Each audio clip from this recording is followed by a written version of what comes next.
Pode uma cantora de funk se tornar membro do conselho de administração de um banco, no caso, o Nubank? E por que eles escolheram ela? A Anitta. Agora, mais importante do que tudo, nós vamos responder essas perguntas e outras aqui e agora sobre esse intempestivo fato do mundo dos negócios. E não se esqueça de clicar em se inscrever no canal e, acima de tudo, em sininho, notificações, que é para você ficar atualizado. A história de Anitta começa para valer mesmo quando Larissa de Macedo Machado resolve se inspirar na minissérie A Presença de Anitta para criar o seu nome artístico. E daí então, Anitta, que era estagiária da Vale com 17 anos de idade, indo para 18 anos, perto do momento da efetivação do seu contrato de trabalho, resolve no último dia que não iria efetivar o contrato, tendo o pai falido a empresa, a mãe desempregada e o irmão estudando em uma faculdade pública também sem emprego, ou seja, toda a bucha na mão dela. Um fato desde o início já de nós concordarmos que evidencia um espírito empreendedor. Ela resolveu ir atrás dos seus sonhos, dos seus objetivos, das suas perspectivas de vida, das suas melhores perspectivas de vida, do seu melhor de si mesmo, coisa de empreendedor. Isso é fato. Anitta, a partir daí então, ela diz pro chefe que ela estava cantando mesmo, o pessoal já sabia que ela estava cantando e eles duvidavam que ela poderia, obviamente, se dedicar integralmente, com muito afinco para a empresa, se ela tivesse então cantando. E o chefe pergunta: Anitta, o negócio é o seguinte, você tá cantando, como é que vai ser isso daí? E ela diz: olha, realmente, eu tô cantando e não vou poder dar dedicação integral para vocês com a paixão que talvez seja necessária para construir uma carreira aqui. Ela então não aceita o contrato e ela vai em busca de fazer a sua carreira e começa vendendo shows por R$150, né? Para não dizer de graça, era o valor que ela conseguiu na época, nas periferias ali do Rio de Janeiro, fazendo um funk, para não dizer grotesco, um funk muito mais suburbano do que um funk mais elitizado, que depois ela acabou desenvolvendo aí nas suas músicas. Aqui não é para poder endeusar a Anitta e nem para poder bater e cuspir na Anitta. Aqui é para poder avaliar: Anitta, ela tem ou não valor real para um conselho de administração de uma instituição financeira, de um banco? Vamos seguir.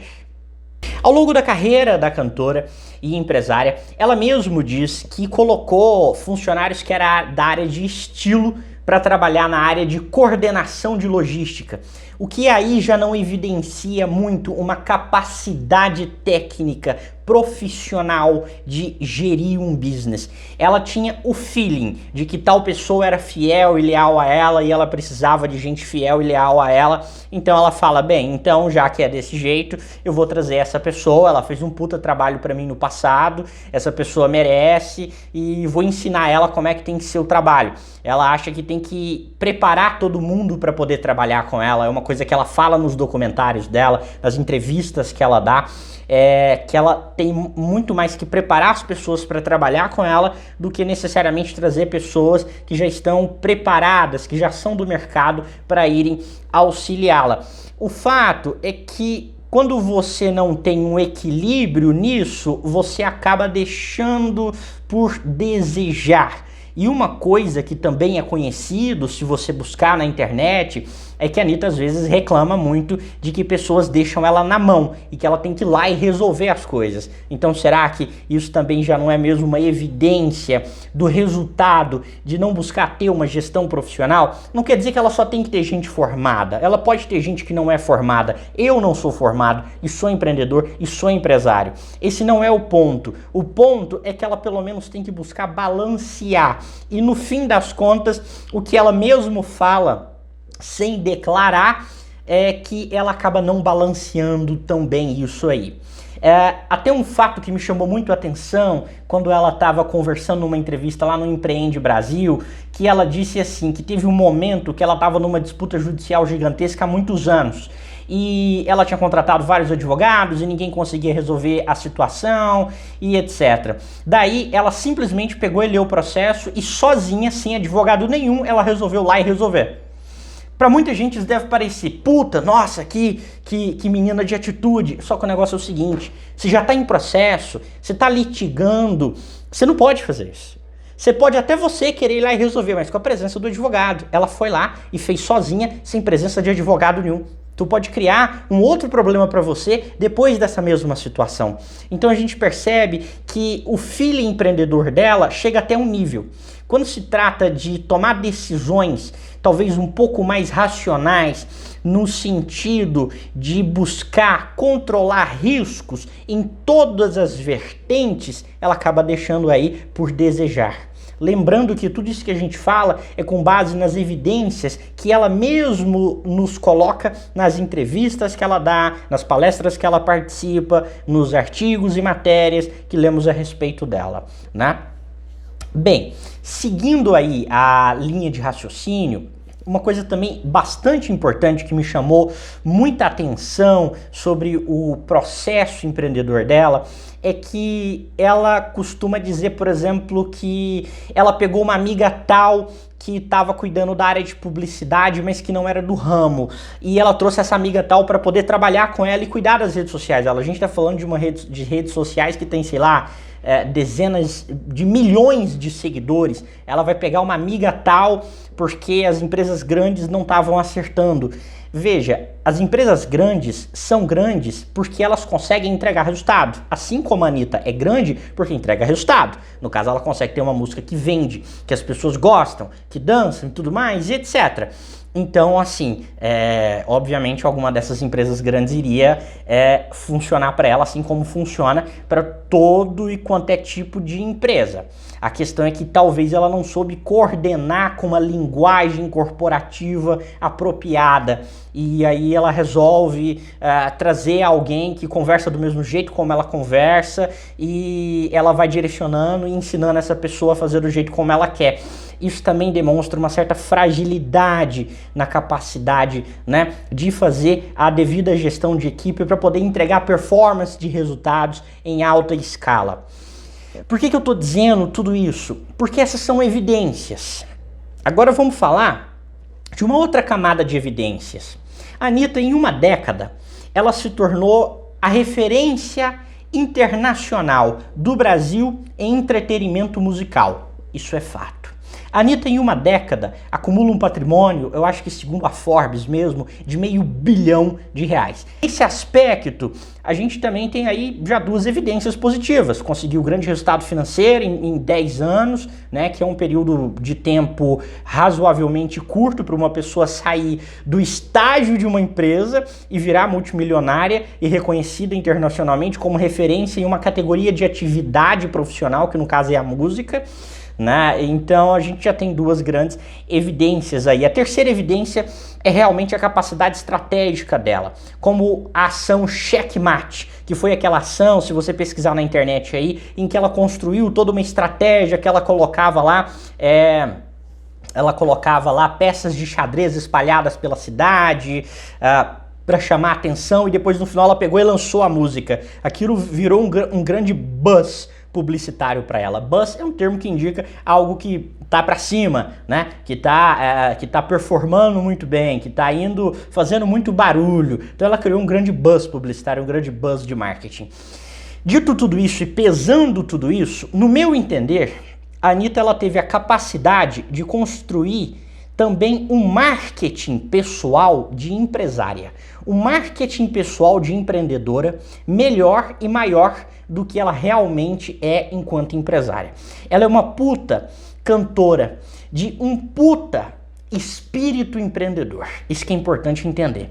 Eu não vou fazer essa comparação que eu vou fazer aqui agora para poder degradar a Anitta. Eu vou fazer essa comparação que eu vou fazer aqui agora porque eu gosto de utilizar evidências que estão claras nas nossas mentes para que a gente possa estabelecer as comparações. Comparar não é igualar.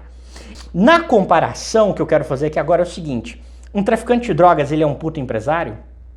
Porque você teve traficantes de drogas que chegaram a ser aí o sexto homem mais rico do mundo. Se vocês não sabem quem foi, é Pablo Escobar, e tem uma série na Netflix todinha sobre ele. Ele chegou a ser o sexto homem mais rico do mundo. Eu acho que o negócio dele faturava coisa de 1 bilhão e 800 milhões de dólares por mês. Pablo Escobar era um grande empresário? Não, o que ele sabia era coordenar milícias para poder assassinar rivais. Ele tinha o feeling de onde ter os pontos de venda, de qual local fazer a distribuição, de ter aliados, parceiros para fazer a comercialização para os outros países ali da cocaína. Então o que ele tinha era esse espírito empreendedor. Esse é o ponto. Ele tinha esse espírito empreendedor.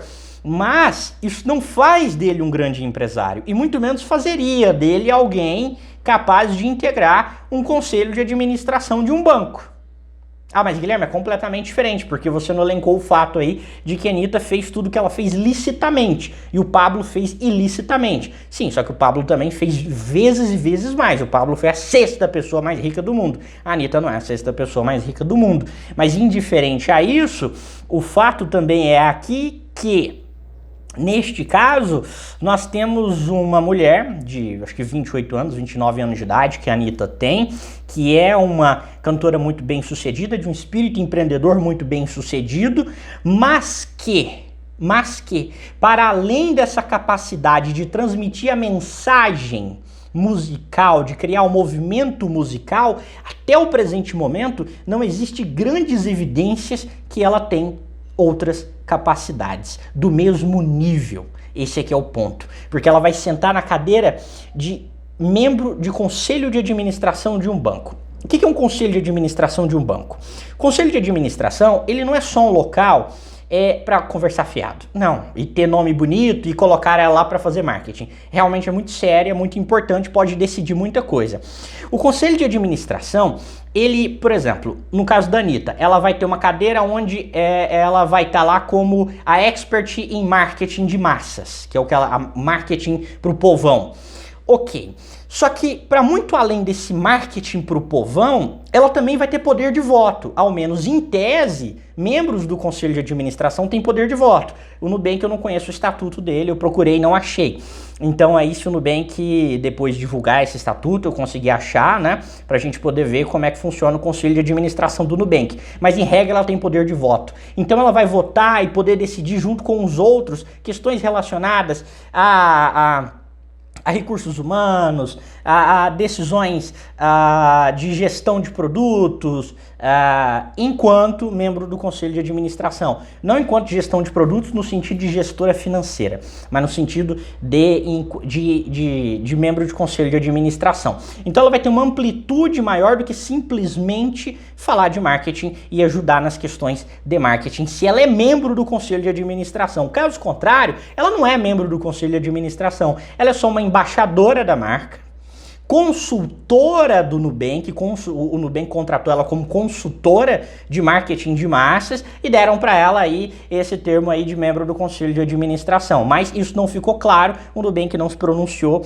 com muita clareza com relação a isso e eu procurei até no blog do Nubank e tal e tudo mais. Então, da maneira como tá, a minha avaliação é o seguinte, pesando, colocando tudo isso em peso, não. Ela não seria uma pessoa indicada para se colocar em um conselho de administração. Dito tudo isso, uma pergunta muito importante, né? Por que diabos que o Nubank resolveu então contratar a Anitta, colocar a Anitta como membro do conselho de administração? Vocês querem saber mesmo a minha opinião, a minha avaliação bem verdadeira? Puro marketing progressista, pura lacração. É isso. Para mim é isso. Não tem outra explicação. Não tem. É uma empresa com gente capacitada. Então, não tem outra explicação. E o Nubank não é a primeira e nem a última empresa que nós vamos ver caindo aí nesse tipo de marketing. É um tipo, porque não é necessariamente o único e graças a Deus que não é o único tipo de marketing que existe, já que eu também sou empreendedor e é um tipo de marketing que eu não quero ter perto da minha empresa.